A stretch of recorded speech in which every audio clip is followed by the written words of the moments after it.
Hi friends, welcome to my channel చూడ చూడ రుచులు వేరయ్య. ఈరోజు మన ఛానల్లో వాట్సాప్లో కాంటాక్ట్స్కి రింగ్ టోన్ అనేది ఎలా సెట్ చేయాలో చూద్దామండి.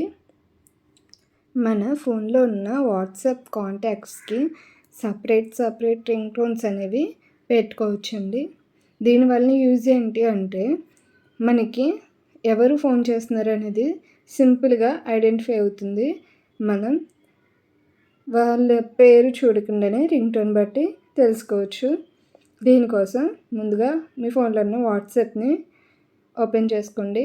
ఓపెన్ చేసుకున్న తర్వాత ఇక్కడ మీరు ఏ కాంటాక్ట్కి అయితే రింగ్ టోన్ సెట్ చేయాలనుకుంటున్నారో కాంటాక్ట్స్ని సెలెక్ట్ చేసుకోండి. చూస్తున్నారు కదా, ఇలా సెలెక్ట్ చేసుకున్న తర్వాత మనకి ఇలా డిస్ప్లే అవుతుంది. పైన నేమ్ అనేది సేవ్ అయి ఉంటుంది కదా, అక్కడ క్లిక్ చేసుకోండి.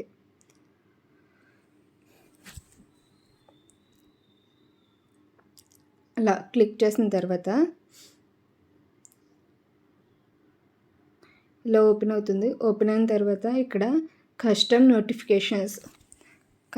నోటిఫికేషన్స్ మీద క్లిక్ చేసిన తర్వాత ఈ ఆప్షన్స్ ఎనేబుల్ అవ్వాలి అంటే యూజ్ కస్టమ్ నోటిఫికేషన్స్ అక్కడ బాక్స్లో కనిపిస్తుంది కదా, అక్కడ క్లిక్ చేసుకోండి.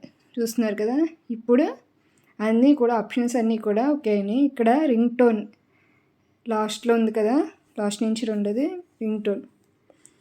ఇక్కడ చూస్తున్నారు కదా, ఇవి మనకి సిస్టమ్ రింగ్ టోన్స్ అంటే మనకి ఫోన్ రింగ్ టోన్స్ అని వస్తాయి. లేదు అనుకుంటే నన్ చేసి ఆన్ దిస్ డివైస్ అంటే మీ ఫోన్లో ఉన్న మీరు ఏవైతే సాంగ్స్ని డౌన్లోడ్ చేసుకుని ఉంచుకుంటారో అవన్నీ కూడా డిస్ప్లే అవుతాయి.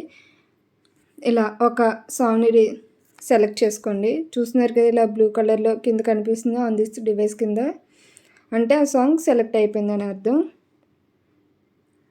మీకు మళ్ళీ ఇంకొకసారి చూపిస్తున్నాను చూడండి. రింగ్ టోన్స్ అనే ఆప్షన్లో మనం సెలెక్ట్ చేసుకున్నది కనిపిస్తుంది. అంతేనండి, చాలా సింపుల్గా చేసుకోవచ్చు. వీడియో నచ్చినట్లయితే లైక్ చేయండి, షేర్ చేయండి.